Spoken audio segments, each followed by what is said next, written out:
Fala galera, tudo bem com vocês? Eu sou o Ribeiro, aqui mais um vídeo do canal. No vídeo de hoje eu vou falar do quarto episódio de Entrevista com o Vampiro, que está tenso e muito divertido. E antes de começar a falar do que eu achei desse episódio, eu deixar uma mensagem aqui que ainda essa semana sai a análise do quinto episódio aqui no canal sobre Entrevista com o Vampiro. Então, pelo que eu já li, se preparem para muita tensão e raiva com molestade.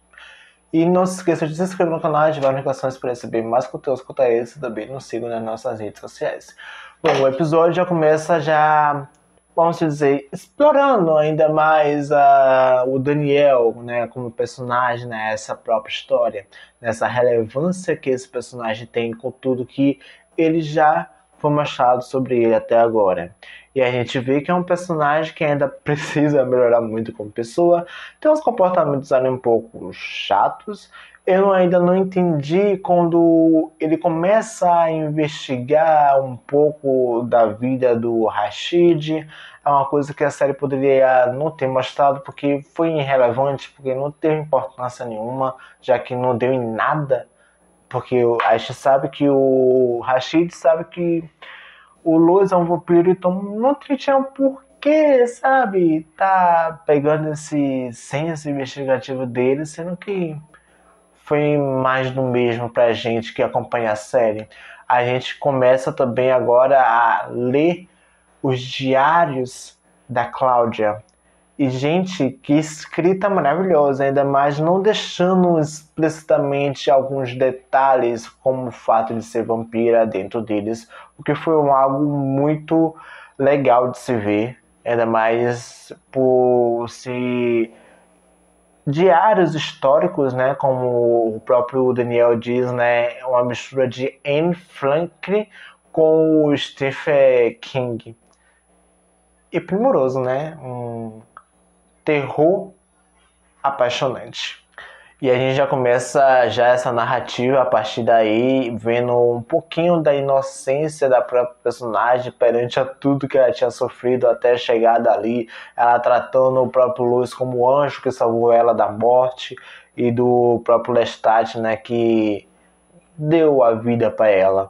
Uma coisa que eu quero que a série conseguisse explicar é o porquê que o Louis não transformou a própria Cláudia em vampira, mesmo que deixe subentendido que foi uma questão muito de culpa perante a tudo que passou e tudo que foi causado por ele, e também desse instinto feroz que o personagem tem, e essa falta de controle que não te deu a possibilidade para ele transformar ela em vampira. Mas eu queria que o personagem meio que falasse ali, sabe, o porquê que ele não conseguiu matar, e não deixar isso através só das expressões ali contadas para ele. No entanto, que o Lestat faz o que ele pede, transforma ela em vampira. E também uma coisa muito engraçada que a série começa a trabalhar ao longo do episódio é a relação deles de pais de família com a Cláudia, criando ela, ensinando as habilidades, o que ela é agora, o porquê que ela tem que se alimentar, e tomar cuidado também, né, dessa falta de controle e possibilidade, porque pode causar problemas para ela e ela depois não querer mais se alimentar. A questão das habilidades aqui, de o criador não poder, né, ouvir, ler a mente do próprio do seu discípulo, é uma coisa bem interessante. Essa conversas telepáticas do Louis com ela é muito divertida de certa forma.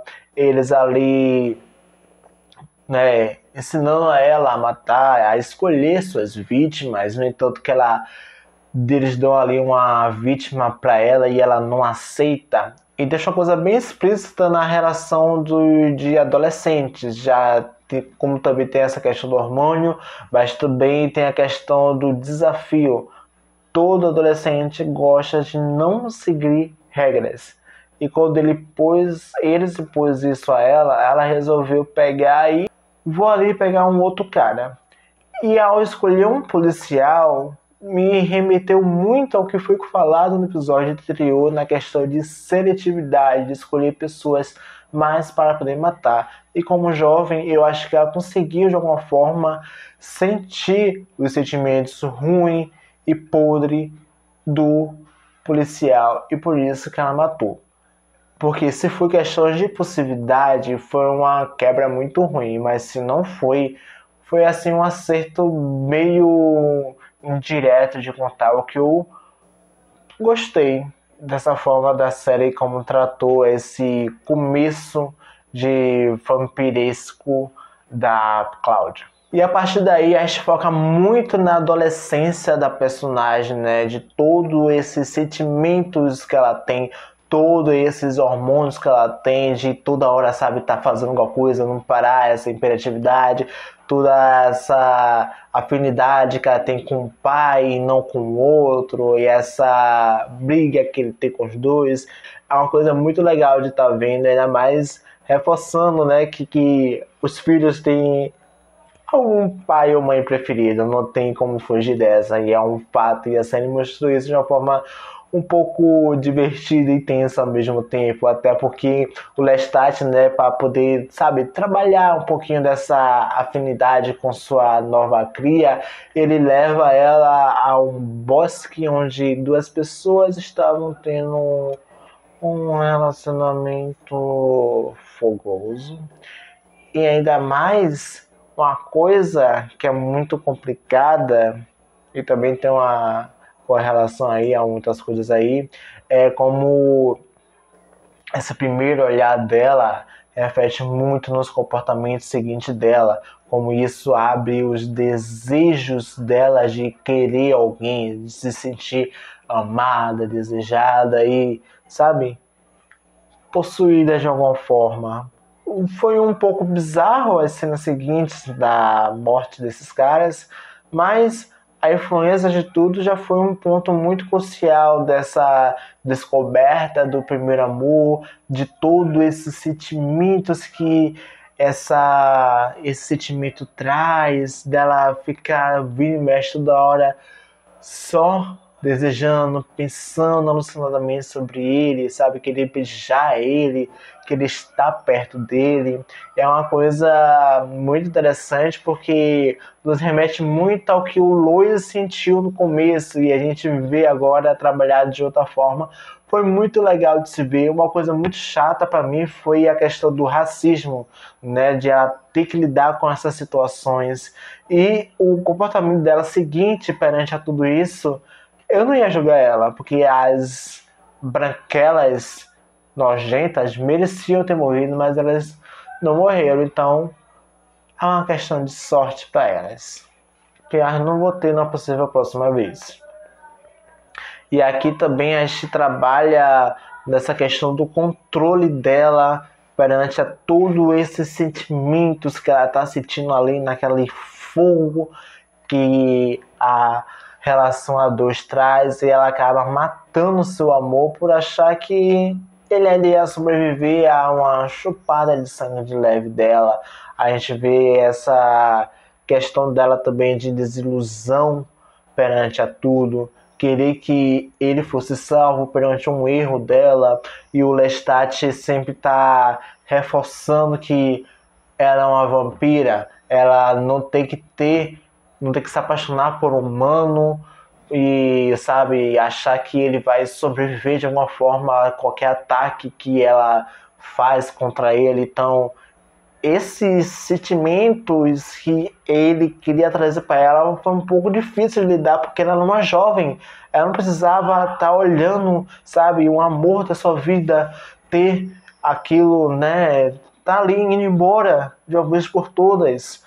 E aquilo literalmente despertou uma carnificina presente na cabeça dela, porque ela começa a ter sentimentos depreciativos, começa a ter crise de ansiedades, a despertar gatilhos que ela queria há muito tempo esquecer, porque ela sofria abusos da tia, que batia nela toda hora. Então, poxa, Lestat, se você literalmente queria ser um pai, você fracassou e muito nesse momento, gente. É sério, é uma coisa de revoltar com o Lestat diante de tudo aqui que foi mostrado pra gente. E ainda mais nesse finalzinho onde ela tenta se matar porque ela não consegue lidar com aquilo, ela não tem uma presença feminina para falar com ela, olha, calma, você vai sobreviver, você vai lidar com isso, mas no momento não tente fazer nada contra a sua vida. E ela, a única forma que ela sentiu de fazer alguma coisa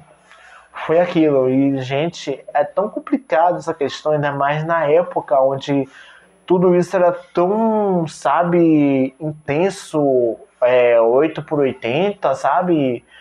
Toda hora ali acontecendo as coisas, então, poxa, é uma coisa que poderia a gente não ter visto no finalzinho ali, o que foi um pouco doloroso.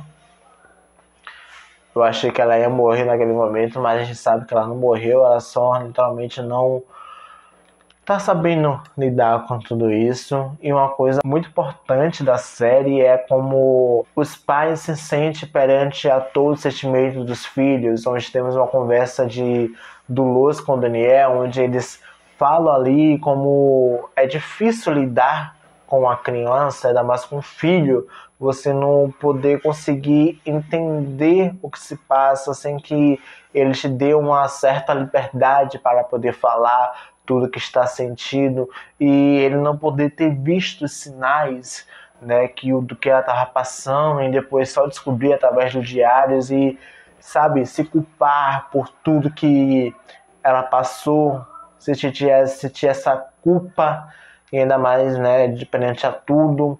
E uma coisa para mim, eu não sei qual é a finalidade daquela árvore diante daquela biblioteca, porque é uma biblioteca linda, vamos falar a verdade, porque, olha, foi de parabéns. Eu creio que ou as cinzas do Lestat ou da Cláudia, sabe, fizeram brotar uma orquídea, vamos dizer assim, praticamente, né, uma árvore de flores ali maravilhosas e que representam praticamente toda essa juventude que foi perdida, jogada fora, toda essa humanidade que o Luiz sofreu e perdeu. Então, essa melancolia no olhar dele meio que dá a entender tudo isso. Eu queria muito que ele fosse possível, né, dele poder falar isso, o que ia ser muito maravilhoso. O que eu gosto muito de uma série de qualquer produção é quando você vê um sentimento através de olhar, ele conseguir, aquele personagem, falar exatamente aquele sentimento, sabe? Eu não vou dizer que precisava ser reforçado, mas, sabe, deixar muito claro o que realmente está se passando naquela cabeça que, sabe, tá viva aí há mais de não sei quantos anos. Então, poxa, poderia, sabe, dar um tempinho da série. É isso, gente. Espero muito que vocês tenham gostado dessa análise. Não se esqueçam de se inscrever no canal e ativar as notificações para receber mais conteúdos.